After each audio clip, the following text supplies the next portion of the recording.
Okay ठीक है, आइए अब भागवतम का मंगलाचरण करते हैं। ओम नमो भगवते वासुदेवाय। ओम नमो भगवते वासुदेवाय। ओम नमो भगवते वासुदेवाय। नारायणं नमस्कृत्यं नरं चैव नरोत्तमं देवीं सरस्वतीं व्यासं ततो जयमुदीरये।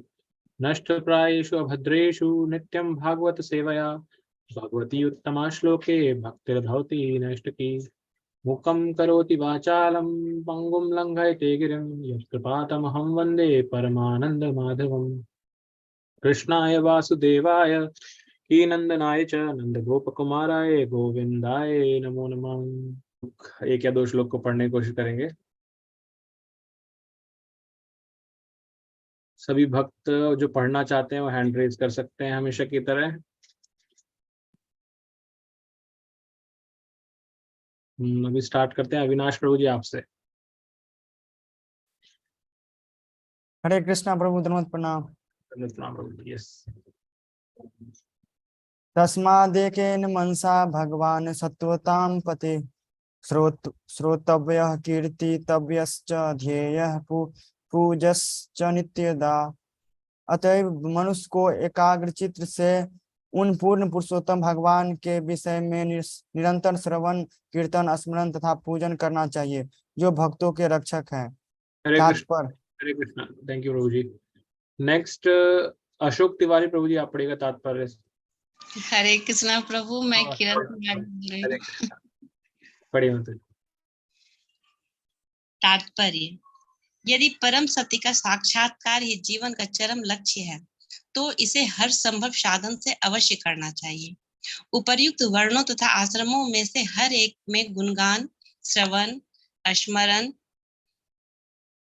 तथा पूजन, ये चार विधियां सामान्य वृत्तियां हैं। इन जीवन सिद्धांतों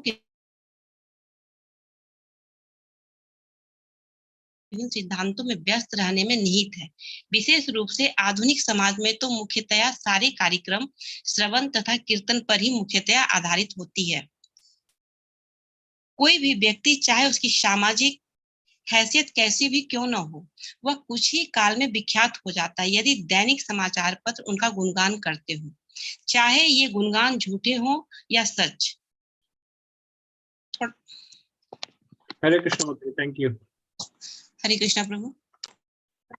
पंकज बख्शी माता जी, आप पढ़िएगा। हरे कृष्णा प्रभु जी। माता जी, आप बहुत दिन बाद आए हैं क्या? कही हुई थी कहीं जी।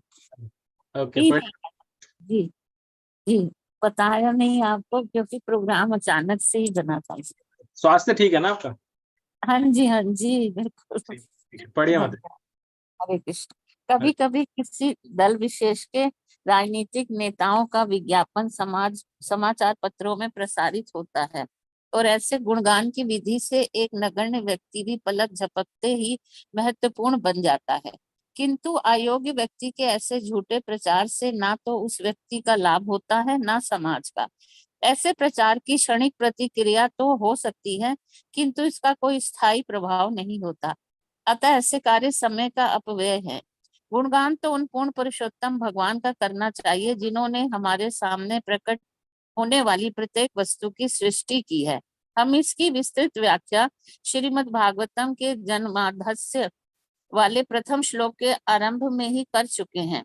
अन्य व्यक्तियों का गुणगान करने या अन्य व्यक्तियों के विषय में सुनने की प्रवृत्ति को गुणगान के वास्तविक लक्ष्य परमेश्वर की ओर मोड़ना चाहिए। इससे सुख की प्राप्ति होगी। हरे कृष्णा प्रभु जी। हरे कृष्णा माता जी। तो यहाँ पर हम देख रहे हैं कि ये अगेन मैंने जैसे बताया था आपको, ये इंपॉर्टेंट पिछला श्लोक अगर आपको ध्यान हो, हमने पढ़ा था सबसे इंपॉर्टेंट शब्द क्या था पिछले श्लोक से जो हमने सीखा था? किसी को याद है?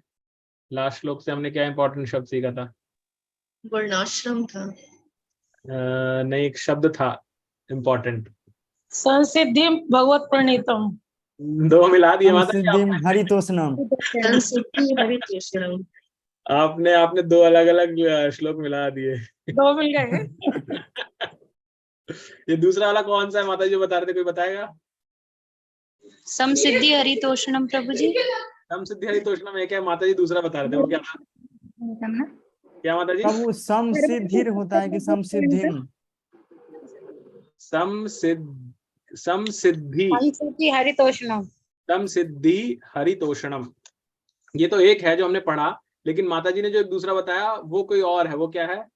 धर्मंतु साक्षात भगवत प्रणीतम। करेक्ट। तो दोनों का अर्थ एक ही है अगर आप देखेंगे ना। तो इसमें क्या है? धर्मस्य समसिद्धिम हरितोषणम, इसका अर्थ क्या है कि जो हम धर्म अपना रहे हैं उसकी सबसे बड़ी सिद्धि क्या है? कि भगवान को प्रसन्न करना। और वो जो माँ भी बताया माता जी ने, धर्मम तो साक्षात भगवत प्रणीतम, धर्म क्या है? धर्म है भगवान को प्रसन्न करना। दोनों एक ही चीज है, नहीं यहाँ श्लोक में लिखा हुआ है। ठीक है, तो ये हमने लास्ट श्लोक पढ़ा था। अब यहाँ पर भगवान को प्रसन्न कैसे किया जाए, ये श्लोक वो बता रहा है हमें। भगवान को प्रसन्न करने का तरीका क्या है? भगवान को प्रसन्न करने का तरीका है कि पूर्ण पुरुषोत्तम भगवान के विषय में इंपॉर्टेंट श्रवण, कीर्तन, स्मरण और पूजन करना चाहिए। कैसे करना चाहिए? ये इंपॉर्टेंट इसमें है, दैट इज निरंतर। निरंतर इसमें इंपॉर्टेंट है, without break and every day. तो निरंतर के दो मीनिंग है, ठीक है ना? मतलब आपको लगातार करना है और प्रतिदिन करना है, तो दोनों होने चाहिए। क्या क्या होना चाहिए? भगवान का श्रवण, कीर्तन, स्मरण और पूजन, ये चारों चीजें होनी चाहिए। ये भगवान को प्रसन्न करने के लिए, ये सबसे बड़ी भगवान के प्रति सेवा है जो हम यहाँ पढ़ रहे हैं उसके लिए, राइट? तो ये चार विधियां, और ये जो उससे पिछले श्लोक के अंदर प्रभुपाद जी ने 4 वर्णों के बारे में बताया था और आश्रमों में, जिसपे हमने चर्चा भी की थी। तो यहाँ ये बताया जा रहा है, प्रभुपाद जी बता रहे हैं, वो चारों वर्ण और चारों आश्रमों में ये चारों चीजें सामान्य है, की जा सकती है, उनकी एक्सटेंस बढ़ सकती है। जैसे जैसे आप आश्रमों में, विद्यार्थी आश्रम से आप संन्यास आश्रम की तरफ जाते हैं, तो ये चारों चीजें की इंटेंसिटी बढ़ती जानी चाहिए। जो हम बात कर रहे थे ना कि भौतिक चीजें कम होनी चाहिए, ये चारों चीजें बढ़नी चाहिए। आपका श्रवण ज्यादा ज्यादा होना चाहिए। श्रवण किस तरह का होना चाहिए? जो हमने अभी चर्चा की, प्रामाणिक श्रवण होना चाहिए। कीर्तन करना चाहिए, आपको भगवान का नाम जप करना चाहिए, कीर्तन करना चाहिए, जैसे आप लोग अभी कीर्तन कर रहे थे, सुंदर कीर्तन, इस तरह का कीर्तन करना चाहिए। भगवान को स्मरण करना चाहिए, याद करना चाहिए, भगवान की लीलाओं को याद करना चाहिए। भगवान का पूजन करना चाहिए, आपके घर में विग्रह हो तो उनकी पूजा करनी चाहिए, मंदिर में आप जाके सेवा कर सकते हैं, अलग अलग तरीके की। तो ये आप जैसे जैसे आश्रम में आगे बढ़ेंगे, आपकी चीजें ज्यादा बढ़नी चाहिए। इसी तरह से वर्णों में भी अलग अलग लेवल में बताई गई हैं सेवाएं, तो वो करनी चाहिए। प्रभुपाद जी बस यहाँ पे इसमें बताते हैं कि गुणगान जो शब्द है यहाँ पर, वो हमें साधारण जन प्रतिनिधि किसी का नहीं करना चाहिए, क्योंकि ये तो भौतिक है, और भौतिक होने की वजह से क्या है? क्षणिक है। आप किसी का करते हैं और वो थोड़े समय के बाद में वापस से अप्रसिद्ध हो जाता है, और फिर उसका फायदा नहीं है, आपकी इतनी मेहनत बेकार जाती है। जबकि आप भगवान की करेंगे तो कि भगवान हमेशा इटर्नल है और वो परम पुरुष है, तो इसलिए उनका करना चाहिए, क्योंकि उन्होंने ही सारी सृष्टि का उद्गम स्त्रोत वही है, राइट? तो कोई कुछ ऐड करना चाहता है बिफोर मूव टू नेक्स्ट श्लोक? ओके, हरे कृष्णा। यस माता जी। प्रभु जी, यहाँ पे प्रभुपाद जी ने आपने जो सोशल मीडिया का बोला, वो उसी वक्त उस वक्त भी वैसे ही था, सिर्फ आज रूप ज्यादा बदला है। तो ऐसे ही मीन्स पुराने जमाने में भी ऐसे गुणगान करने वाले व्यक्ति थे, तो वो अयोग्य व्यक्ति को भी योग्य दर्शाते थे ऐसे समाज में। तो ये बहुत कि मीडिया पे ज्यादा फोकस नहीं करना चाहिए, अपने गुरु महाराज और जो गुरु परंपरा उनसे सुनना चाहिए। हरे कृष्ण। यस यस, क्योंकि मीडिया में आप यूट्यूब पे जाएंगे, लिखा आएगा 16 मिलियन व्यूज, और आप करेंगे अरे तो बहुत ज्यादा है, इतने सारे लोगों ने सुना, समझ लो कुछ तो अच्छा होगा, और वो सारे ही जहर पी करके अमर होते जा रहे हैं, तो क्या पता आपको, राइट? तो इसलिए जस्ट सोशल मीडिया आपको ऐसा बता रही है, उसको फॉलो मत कीजिए, राइट? ओके, चलिए नेक्स्ट श्लोक की ओर बढ़ते हैं। 15th श्लोक नेक्स्ट पढ़ना प्रारंभ करेंगे। ज्योति माता जी आप पढ़िए श्लोक। इस प्रभु। हरे कृष्ण। यदनुध्यासिना युक्ता कर्म ग्रंथि निबंधनम छिन्दन्ति कोविदास्तस्य को न कुर्यात् कथारतिम्। हाथ में तलवार लिए बुद्धिमान मनुष्य भगवान का स्मरण करते हुए कर्म की बंधी हुई ग्रंथि को काट देते हैं। अतः वह ऐसा कौन होगा जो उनके संदेश की ओर ध्यान नहीं देगा। हरे कृष्ण। थैंक यू माता जी। कुसुमलता माता जी आप पढ़िए। हरे कृष्ण प्रभु जी। Yes, ma'am. भौतिक तत्वों के संपर्क में आने से आध्यात्मिक स्फुलिंग एक ग्रंथि उत्पन्न कर देती है। अतः जो कर्म के घात प्रतिघात से मुक्त होने का इच्छुक होता है उसे इस ग्रंथि को काटना होता है। मुक्ति का अर्थ है कर्म के चक्र से छूटना। जो व्यक्ति निरंतर भगवान की दिव्य लीलाओं का स्मरण करता है उसे स्वतः ही मुक्ति मिल जाती है। इसका कारण यह है कि परम भगवान की सारी लीलाएं भौतिक शक्ति के गुणों से परे होती हैं। ये सारी दिव्य लीलाएं परम सर्वाकर्षक होती हैं और इस प्रकार भगवान के आध्यात्मिक कार्य का सतत सानिध्यबद्ध जीव को क्रम से आध्यात्मिक बना देता है तथा सानिध्य से बद्ध जीव क्रमशः आध्यात्मिक बना देता है। दोबारा पढ़ दिया। तथा अंततः उसकी भौतिक बंधन की ग्रंथि विच्छिन्न हो जाती है। हरे कृष्ण। हरे कृष्ण। नेक्स्ट मनीषा गर्ग माता जी आप पढ़िएगा। हरे कृष्णा प्रभु जी। Yes, ma'am. अतएव भवबंधन से मुक्ति मिलना भक्ति का गौण फल है। केवल आध्यात्मिक ज्ञान की प्राप्ति से ही मुक्ति निश्चित नहीं होती। ऐसे ज्ञान के ऊपर भक्ति का लेप चढ़ाना जरूरी है जिसमें अनंत भक्ति की ही प्रधानता बनी रहे, तभी मुक्ति संभव होती है। यहाँ तक कि सकाम कर्मियों के कर्म यदि वे भक्ति से लेपित हों तो उन्हें मुक्ति की ओर ले जा सकते हैं। भक्ति से लेपित कर्म कर्मयोग कहलाता है। इसी प्रकार भक्ति से लेपित अनुभव गम्य ज्ञान ज्ञान योग कहलाता है। किंतु शुद्ध भक्ति योग ऐसे कर्म तथा ज्ञान से स्वतंत्र हैं, क्योंकि यह अकेले न केवल बद्ध जीवन से मोक्ष दिलाने वाला है, अपितु भक्ति की प्रेमा भक्ति भी प्रदान करने वाला है। अतएव किसी भी ऐसे विवेकशील व्यक्ति को जो माध्यम रुकिएगा। नेक्स्ट बिमला माता जी आप पढ़िएगा। हरे कृष्णा प्रभु जी। पढ़िए। अतः किसी भी ऐसे विवेकशील व्यक्ति को जो मध्यम स्तर के अल्पज्ञ व्यक्ति के ऊपर है उसे भगवान के बारे में श्रवण करके उनका गुणगान करके उनका ध्यान तथा पूजन करके निरंतर उनका स्मरण करना चाहिए। भक्ति की यही सम्यक विधि है। वृंदावन के गोस्वामी जिन्हें श्री चैतन्य महाप्रभु ने भक्ति उपासना पद्धति का उपदेश देने के लिए अधिकृत किया था, इस नियम का दृढ़ता से पालन करते रहे और उन्होंने हमारे लाभ के लिए दिव्य विज्ञान का प्रभुत साहित्य तैयार किया। उन्होंने विभिन्न वर्णों तथा आश्रमों के लोगों के लिए श्रीमद् भागवत तथा ऐसे ही अन्य प्रमाणिक शब्दों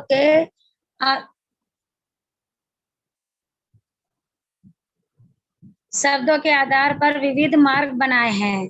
हरे कृष्णा प्रभु जी। हरे कृष्ण माता जी।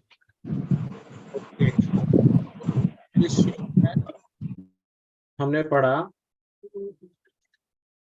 कि अगर हम भगवान का स्मरण करते हैं, जो ये 4 तरीके बताए हैं, उससे क्या होता है, हमारी जो भौतिक जगत से बंधी हुई हमारी ग्रंथि यानी कि हमारी जो अटैचमेंट है वो समाप्त होती है। इस ज्ञान से, भगवान के इस चारों चीजों को अपनाने से वो समाप्त होती है, कटती है। तो प्रभुपाद जी तात्पर्य बताते हैं जैसे ही जीव इस भौतिक तत्वों के टच में आता है, भौतिक प्रकृति के टच में आता है, वो वैसे ही वो अटैचमेंट स्टार्ट हो जाता है। और वो अटैचमेंट कितना भी करके नहीं जाता जब तक कि हम भगवान के इन दिव्य संदेशों का श्रवण प्रारंभ नहीं करते। वही एकमात्र मार्ग है उसका। और यहाँ पर मुक्ति की परिभाषा बताई गई है, जो यहाँ कहा गया है कर्म के चक्र से छूटना। राइट। प्रभुपाद जी का मैं आज सुबह एक लेक्चर सुन रहा था, उसमें प्रभुपाद जी बताते हैं मुक्ति की डेफिनेशन है कि हमें रियलाइजेशन होना कि हम एंजॉयर नहीं है, हम प्रोप्राइटर नहीं है, बल्कि हम क्या हैं, हम दास हैं। हमारे अंदर दासत्व तो नहीं आता, हम स्वामी भाव को रखते हैं, इसलिए हम फंसे हुए हैं। मुक्ति का अर्थ है ये भाव आना कि हम दास हैं। तो द मोमेंट हमें ये समझ में आ जाता है कि हम सिर्फ दास हैं, उसी समय हमारी मुक्ति हो जाती है, क्योंकि हम इस कर्म बंधन से छूट जाएंगे बाहर। क्योंकि हमें पता चल जाएगा हम दास हैं तो हमारा कोई स्वामी है। तो यही हमें यहाँ बताया गया है। उसके अलावा ये बताया गया कि मुक्ति, जैसे हम बार बार कहते हैं ना मुक्ति चाहिए, मुक्ति के लिए भक्ति क्यों करनी है, भक्ति से हमें मुक्ति मिलेगी। लेकिन ये वैसे ही है जैसे मैंने आपको बताया था कि भगवान क्यों प्रकट होते हैं, भगवान क्यों इस धरातल में प्रकट होते हैं, राइट। हमने बहुत सारे रीजन करे थे, फिर हमने कहा था उसमें से मुख्य कौन सा रीजन है, प्राइमरी रीजन, क्योंकि बाकी सब चीजें तो और भी कर लेते हैं, राइट। आप में से अगर कुछ लोग केमिस्ट्री पढ़े हो तो केमिस्ट्री के अंदर जब रिएक्शन होता है दो केमिकल्स का, तो एक मेन प्रोडक्ट बनता है और बाकी बनते हैं बाई प्रोडक्ट, राइट। तो यहाँ संस्कृत में उसको बताया गया है गौण, गौण फल, यानी कि बाई प्रोडक्ट। मतलब वो मेन कारण नहीं है, वो सेकेंडरी है, वो साथ में आ गया। जैसे माता लोग, ये तो केमिस्ट्री नहीं समझेंगे, माता लोग ऐसे समझ सकते हैं कि आप बाजार गए और आपने सब्जी खरीदी, तो आपने सब्जी जब खरीदी तो वो क्या है, मेन है, आप सब्जी खरीदने गए थे, लेकिन जो उसके साथ आप वो फ्री में हरी मिर्ची और धनिया लाते हैं ना, वो क्या है, वो गौण है। आप वो लेने नहीं गए थे, तो उसके साथ फ्री में मिल गया ऐसे, राइट। तो सिमिलरली मुक्ति, भक्ति हम इसलिए नहीं करते कि हमें मुक्ति मिले, क्योंकि भक्ति से हम और हायर पर्पस चाहते हैं। जो लोगों को पूर्ण ज्ञान नहीं है वो मुक्ति पर रुक जाते हैं। हम इतने दिन से ही पढ़ रहे हैं ना, जिन्हें आंशिक ज्ञान है, जिन्हें भगवान की आंशिक अनुभूति है ब्रह्म तक की, वो वहां रुक जाते हैं मुक्ति के स्थान पे कि हम इसमें जाकर के उसमें लिप्त हो जाएंगे जाकर के। लेकिन जो भगवान के साक्षात स्वरूप को समझ गया, वो समझ गया कि मैं भगवान का दास हूं और इटर्नल दास हूं, सदियों से दास हूं, हमेशा रहूंगा दास। तो वो अपना प्रेममयी रिलेशनशिप भगवान के साथ एस्टेब्लिश करना चाहता है और चाहता है कि मैं भगवान का सदैव दास बना रहा हूँ, वही मुक्ति है। और तो मेन पर्पस क्या हमारा, भगवान की प्रेमा भक्ति प्राप्त करना, भगवान के प्रति प्रेम प्राप्त करना, ये मेन पर्पस है भक्ति का। उसके साथ में मुक्ति बाई प्रोडक्ट की तरह आ जाती है, जैसे फ्री आ जाती है, बोनस की तरह, ठीक है।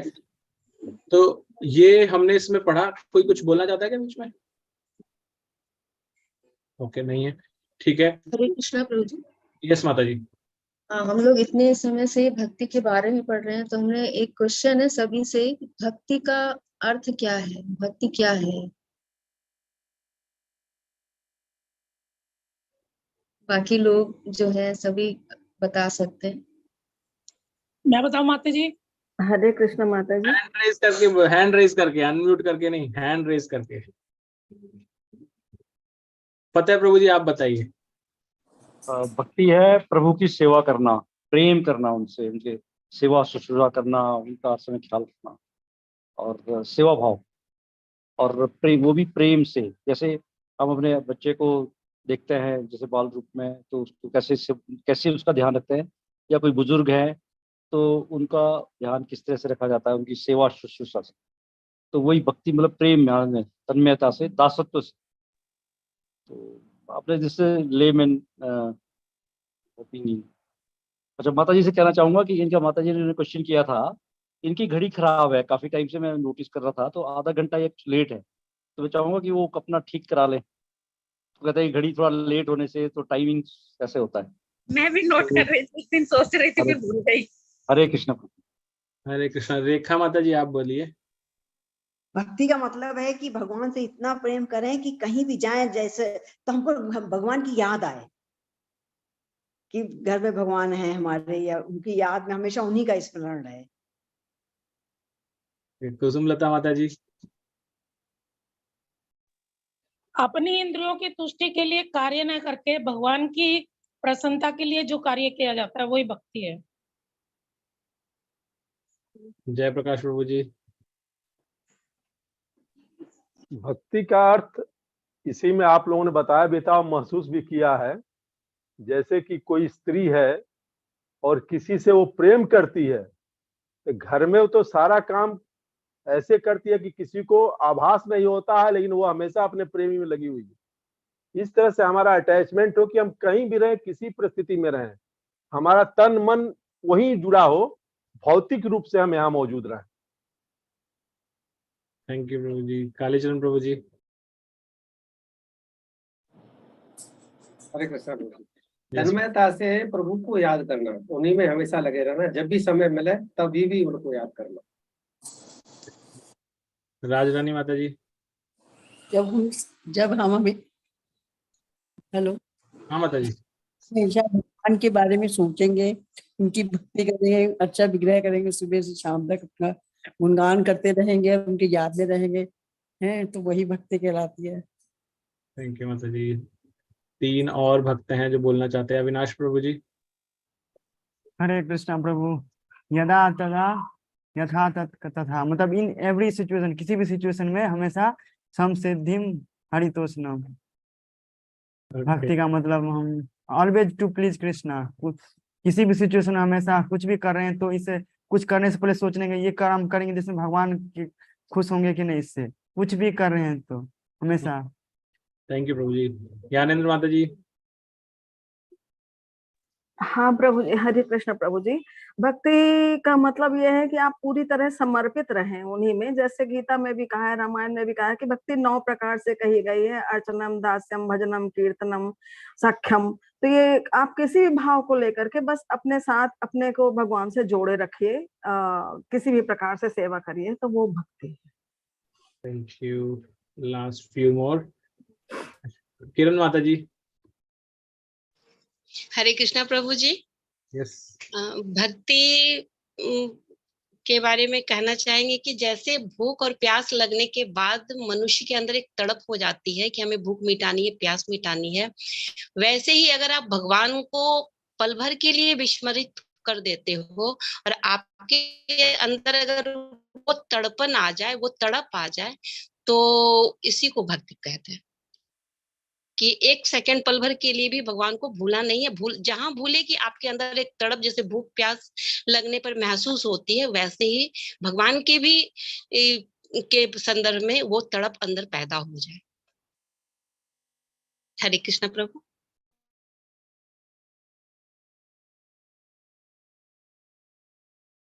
अब इंदु लेखा माता जी आप बता दीजिए। बताएंगी माता जी, बताएंगी। 2 और बचे हैं, ज्योति माता जी और शिवा माता जी बचे। पहले शिवा माता जी आप बोलिए भाई।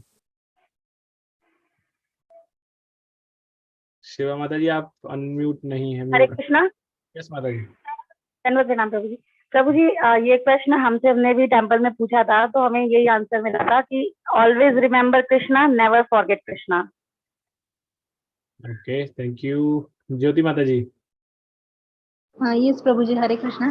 अभी जब अच्युत केशव प्रभु जी का लेक्चर था अभी, मीन्स क्वेश्चन आंसर का वो, तो मैंने क्वेश्चन पूछा था, तो प्रभु जी ने ये श्लोक कहा था कि अन्याभिलाषिता शून्यम ज्ञान कर्मादि अनावृतम अहेतु की अप्रतिहता ययात्मा सुप्रसिद्धति। ये भक्ति की डेफिनेशन है कि किसी भी अभिलाषा, किसी चीज की हमें अभिलाषा नहीं होनी चाहिए। अन्याभिलाषिता शून्यम, जैसे धनम जनम सुंदरी, ये सब जो आता है उसकी अभिलाषा नहीं होनी चाहिए, और ज्ञान कर्म से आवृत्त नहीं होनी चाहिए भक्ति, और किस अहेतु की कोई हेतु नहीं होना चाहिए उसके पीछे, और अप्रतिहता यानी अखंड रहनी चाहिए। और हमारे आत्मा का ये आत्मा सुप्रसिद्धति, हम भगवान को प्रसन्न करने की उससे कोशिश करनी चाहिए, जिससे हमें भी, हमारी आत्मा भी अपने आप प्रसन्न हो जाती है। हरे कृष्ण। हरे कृष्ण माता जी, थैंक यू। हरे कृष्णा प्रभु जी। जैसे प्रभु गीता में भी वो कहा है, तुल्य निंदा सतर्मणि संतुष्टो येन केनचित् अनकेता स्थिरमति भक्तिमान में जो नर। भक्त माने ये हो जाता है कि निष्काम भाव से केवल अपने कर्म करता रहता है, भगवान की याद में अपनी चेतना जगाए रखता है बस। हरे कृष्णा। यस ज्योति माता जी, सॉरी इंदुलेखा माता जी। हरे कृष्णा प्रभु जी। अब सभी ने टुकड़ों टुकड़ों में सभी कुछ बता दिया है प्रभु जी। ये है कि कल परिव्राजकाचार्य आए हुए थे मंदिर में, टेम्पल में, तो उन्होंने बहुत ही अच्छे से उसको समझाया था कि भक्ति क्या है, कि भक्ति सेवा है। जैसे हम लोग सभी पढ़ रहे हैं कि भक्ति सेवा है, लेकिन सेवा हम तभी कर पाते हैं जब हम संबंध को जानेंगे। तो पहले हमें अपने संबंध को जानना है कि हमारा संबंध उनसे क्या है। जब हम संबंध को समझ जाएंगे, जीवेर स्वरूप है कृष्णेर नित्य दास, फिर उसके बाद हम अभिधेय को समझेंगे कि वो साधन क्या है जिनसे हम भगवान की सेवा कर पा रहे हैं। तो जब हम सेवा के साधन को हम ढूंढेंगे, फिर जैसे श्रवण कीर्तन ये सब चीजें हैं, तो उनके द्वारा फिर हम भगवान की सेवा में लगते हैं। तो निरंतर सेवा करने से फिर हमारे अंदर वो प्रेम जागृत होता है, जो कि हमारा प्रयोजन हो जाता है कि भगवान का प्रेम प्राप्त करना, ये हमारा प्रयोजन है। और इसी को भक्ति कहते हैं कि जब हम भगवान का प्रेम प्राप्त कर लें। और जो पूरा हम लोग अभी इस अध्याय में पूरा इसी चीज को हम लोग पढ़ रहे हैं कि भक्ति का प्रयोजन है कि हमको भगवान का प्रेम प्राप्त करना है। तो संबंध को समझना है, अभिधेय को जानना है और हमारा प्रयोजन। तो ये तीन चीजें जब हमारे माइंड में फिक्स रहती हैं तो फिर हमारा संबंध भगवान से अटूट रहता है और हम अपने जो लक्ष्य है उस पर हम पहुंच पाते हैं। हरे कृष्णा प्रभु जी। थैंक यू माता जी। हरे कृष्णा।